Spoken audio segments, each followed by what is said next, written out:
Good morning, and welcome to ABNY. With us today is the governor of our great state, Kathy Hochul. She is here on the heels of completing a $237 billion budget agreement with the state legislature, and she did it while standing her ground on numerous issues us downstaters care a lot about. Now, in politics, just like in life, people often say one thing about you in public and another thing about you in private. And I'm not one to gossip or yenta, might seem that way, but I want to share two things I recently heard about our governor that other political leaders said about her behind closed doors. Don't worry, KPK, I think you're going to like this. A few weeks ago, when we had the mayor at our last ABNY breakfast, we were talking about the budget. It had just been completed.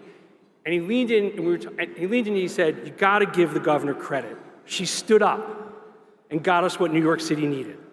I can't remember the last time I heard one of our mayors say that about one of our governors.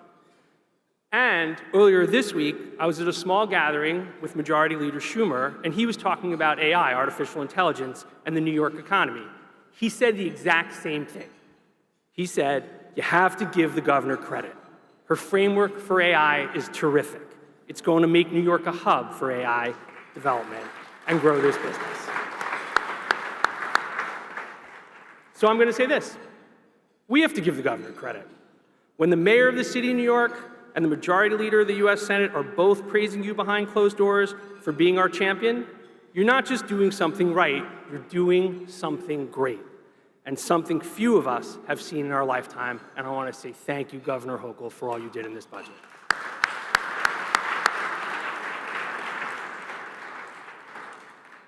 My yardstick for judging a budget and has integrity is whether everybody grumbles a little bit.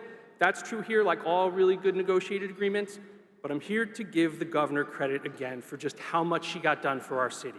The governor took on the problem of retail theft. She fought for and got more enforcement funding and tax credits to help small businesses invest in better security.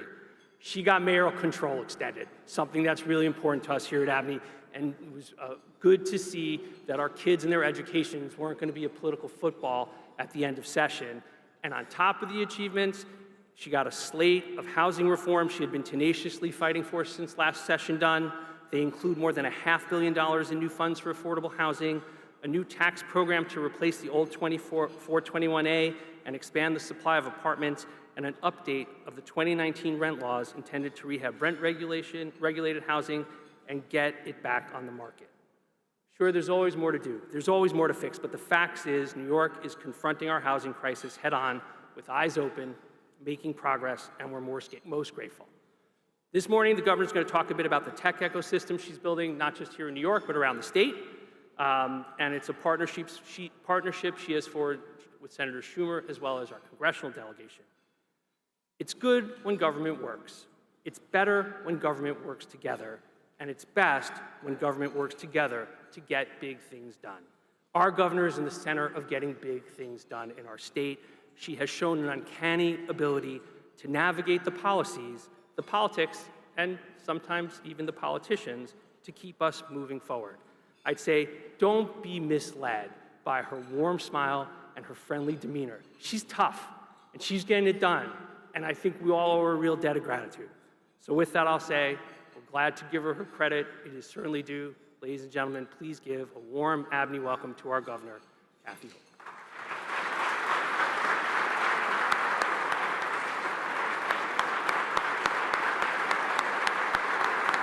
Thank you so much. Appreciate it. Stephen Rubenstein, I want to thank you for propelling ABNY at the forefront of all issues and policies that are critical to this great city. Let's give a round of applause to our chairman, Stephen Rubenstein.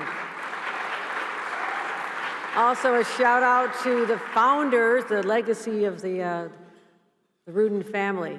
Bill Rudin is here. I want to thank all of them and Sam and everyone who never gave up on this city, even in its darkest hours decades ago. I'd like to acknowledge some members of my cabinet. There's many individuals here who represent different agencies, but my senior team who endured the long, arduous nights, mornings, breakfasts, dinners, midnight calls were the early ones. They went on all night. So if you're still alive after that budget, let's give a round of applause to the Secretary to the Governor, Karen Persicilli-Keough, otherwise known as KPK. Liz Fine, the Counsel to the Governor. Thank you, Liz, for all you do. Extraordinary. Blake Washington, his first budget. It's great to have it on my side. Thank you, Blake.